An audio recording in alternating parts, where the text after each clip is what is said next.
तो ये है अंडरकट, देख पा रहे हैं साइड और पीछे ये अंडरकट है, देख लीजिए साइड और पीछे से एकदम पतला करके जीरो करके मिलाया हुआ है, ठीक है। और ऊपर का जो ये पैच लगा हुआ है, ठीक है। अब देखिए इनका फिनिशिंग फाइनल रिजल्ट देखिए और उनसे सुन लेते हैं क्या है क्या इनका फुल एंड फाइनल रिजल्ट, ठीक है। देख पा रहे हैं कि ये जो पैच सर लगाए हैं हमारे पास, ये पहला पैच है, इससे पहले सर एक पैच लगाए के आए थे, ये वाला पैच देख पा रहे हैं, ये वाला पैच लगा के आए थे। अब प्रॉब्लम क्या है ना कि इनको जो साइज चाहिए इनसे मतलब उससे ज्यादा बड़ा साइज का पैच दे दिया गया और हम लोग दिए छोटा साइज का पैच, ठीक है। तो पहले हम लोग देख लेते हैं कि हम लोग जो काम किए इसको थोड़ा देख लेते हैं कि सर का सामने जो बाल है, देखिए सामने का बॉर्डर लाइन थोड़ा रखा हुआ है और हम लोग जो पैच दिए इनको छोटा साइज का, कैमरा सामने लाइएगा प्लीज, देखिए इनका ये छोटा साइज में पैच हो जाता है, बट जहां से इससे पहले पैच किया था ना बहुत ज्यादा बड़ा साइज का पैच दिया था, इसीलिए लुक नहीं आ रहा था हमको। अभी हम लोग इसको छोटा साइज, एक नया छोटा साइज में पैच देके कटिंग करके सेट कर दिए। सर थोड़ा क्या फील हो रहा थोड़ा बताइएगा।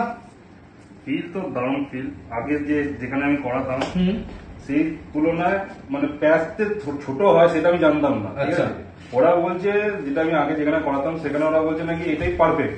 আচ্ছা, এবার আমি জানতাম ঠিক আছে আমি লাগিয়ে দিতাম, কিন্তু এবার করে নেওয়ার পর সাইড থেকে উঁচু হয়ে থাকতো, এদিক থেকে বেঁকে থাকতো, সেটিং হতো না, সেটিং হতো না। আচ্ছা, তো ওখানে অনেকদিন করার পর এখন না একটু জায়গা দেখি অন্য জায়গায় একটু ট্রাই করি। তো এখানে আমি একটা নাম পেলাম ইউটিউব থেকে খুঁজে। আচ্ছা, তো আজকে আমার ফার্স্ট এখানে এক্সপিরিয়েন্স, আচ্ছা খুব ভালো এক্সপিরিয়েন্স, পুরো স্যাটিসফাই আমি এখানে এসে।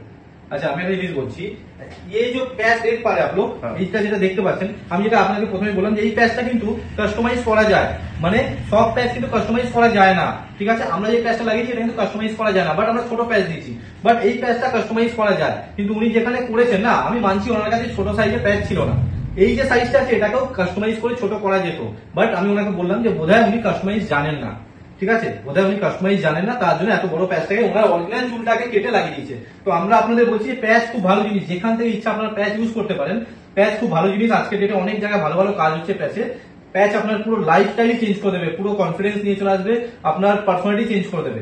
কিন্তু প্যাচ যেখানে লাগাতে যাবেন না প্রপার সাইজে প্রপার মেজারমেন্টটা খুব দরকার। আমি ওনাকে একটু আগে বলছিলাম যে দেখুন একটা ভালো জায়গায় প্যাচ লাগাতে গেলে একটা ভালো টেকনিশিয়ান দরকার খুব, ঠিক আছে, যে ভালো টেকনিশিয়ান ছাড়া কিন্তু ভালো রেজাল্ট কখনো আসবে না।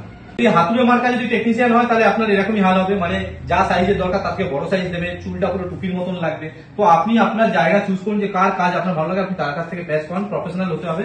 গাইডলাইনটা নিয়ে চিন্তা করুন না, গাইডলাইন আমরা দিয়ে দেবো, এমনি কি প্যাচ স্টুডিওকে ফলো করুন, গাইডলাইন আমরা দিয়ে দেবো। এরকম ব্যাপার না যে আমাদের কাছ থেকে প্যাচ করলে তাহলে আমরা গাইড করবো, বাইরে থেকে কেউ করলে পারে তাদের গাইড করুন, এরকম ব্যাপার না। আমরা যে গাইডলাইনটা ছাড়ি সবার জন্য ছাড়ি। প্যাচ খুব ভালো জিনিস, আর প্যাচ আপনারা ইউজ করুন যেরকম আপনি দেখছেন আমি এত বছর ধরে প্যাচ ইউজ করছি, কোনো রকম কোনো প্রবলেম নেই।